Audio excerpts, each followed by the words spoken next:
আসসালামু আলাইকুম সবাইকে। এখানে ৪ নাম্বার প্রশ্নের সমাধান দেখো।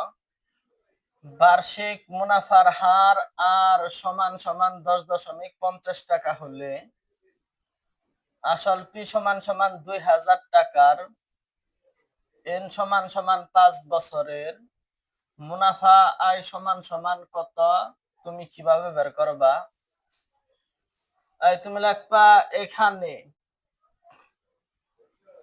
বার্ষিক মুনাফার হার আর সমান সমান কত টাকা? 10.50 টাকা। মুনাফার হার 10.50 টাকাকে 10.50% বলা হয়।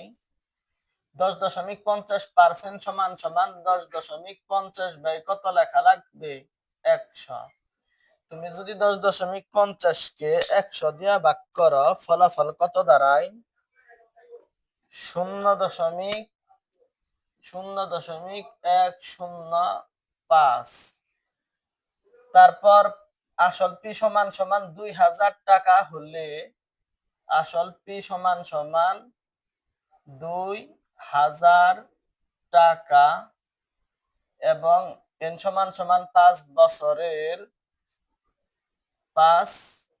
বছরের মুনাফা আয় সমান সমান কত? মুনাফা আয় সমান সমান কত? তুমি লিখবা যে আমরা জানি মুনাফা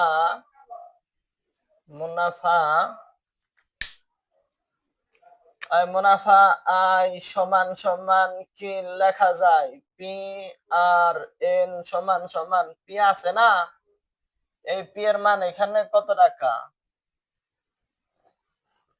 2000 টাকা। আর আছে, আর এর মান আমরা কত বের করছি? আর এর মান বের করছি 0.105। এন আছে, এন এর মান কত? বছর, 5 বছর। এই তুমি যদি 2000-কে 0.105 দিয়ে 5 বছর দিয়ে গুণন করো, ফলাফল কত হয়? 1050 টাকা। অর্থাৎ মুনাফা কত টাকা? মুনাফা হচ্ছে 1050 টাকা। এটাই অ্যান্সার। বুঝছো নাকি? তারপরের প্রশ্ন দেখো।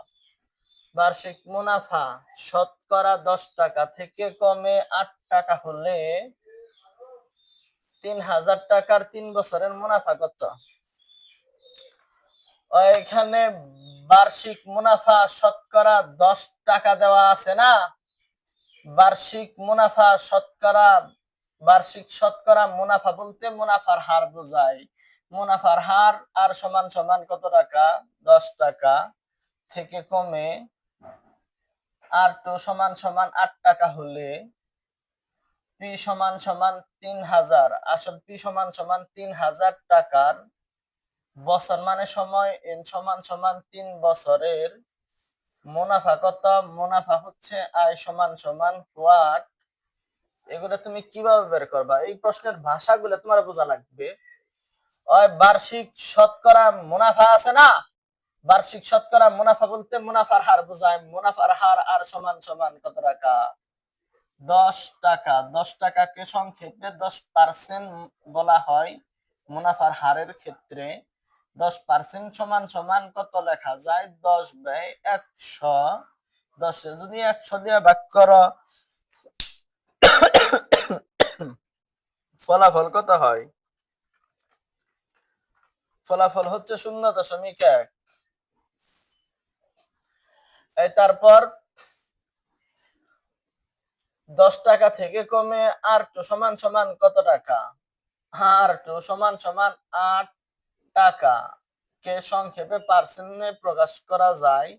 8% সমান সমান 8/কত? 100। 8 কে যদি 100 দিয়ে ভাগ করা হয় তাহলে ফলাফল কত হয়? তুমি যদি 8 কে 100 দিয়ে ভাগ করো, ফলাফল হচ্ছে 0.08। 8 টাকা হলে আসল পি সমান সমান 3000 টাকার 3 বছরের মুনাফা কত? আসল পি সমান সমান 3000 টাকার এন সমান সমান 3 বছরের 3 বছরের মুনাফা আয় সমান সমান কত? কম হবে। প্রশ্ন মনে হয় উঠানো আমার একটু লেখা বাদ আছে। হ্যাঁ, কম হবে। কত কম? কম হবে, কম হবে। এটা বের করতে বলছে, এটা হচ্ছে প্রশ্ন। তো মুনাফা কত কম হবে এটা তুমি কিভাবে বের করবা? 10% হারের মুনাফা বের করবা, 8% হারে কতটুকু মুনাফা তা বের করবা। দুইটা বিয়োগ করলে তুমি আসল মুনাফাটা বের করে নিয়ে আসতে পারবা। তাহলে তুমি লিখবা যে মুনাফা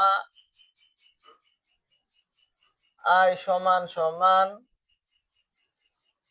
পি আর এন সমান সমান পি আছে, এখানে পি এর মান কত টাকা দেখো, পি এর মান হচ্ছে 3000 টাকা। আর ওয়ান আছে, আর ওয়ান এর মান কত? 0.1। এন আছে, এন কত বছর?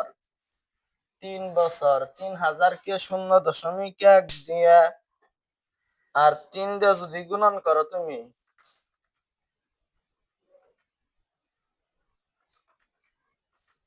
3 দিয়ে গুণন করো, ফলাফল হচ্ছে 900 টাকা। 900 টাকা। তারপর আবার আবার আই সমান সমান কি লেখা যায়? তুমি তো জানোই আই সমান সমান পি আর এন লেখা যায়। পি এর মান হচ্ছে কয় হাজার? 3000 টাকা। আর টু মুনাফার হার, আর টু এর মান কত রে? 0.08। এন কত বছর? 3 বছর। 3000 কে 0.08 দিয়ে 0.08 দিয়ে 3 দিয়ে গুণন করলে 720 টাকা। 720 টাকা। প্রশ্নে দেওয়া আছে মুনাফা কত কম হবে বের করো। তো তুমি লিখবা যে মুনাফা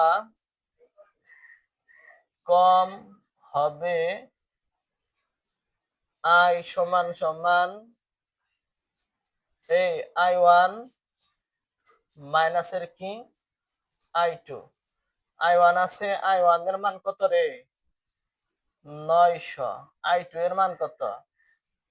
720। 900 রে যদি 720 দিয়ে বিয়োগ করো, ফলাফল হচ্ছে 180 টাকা।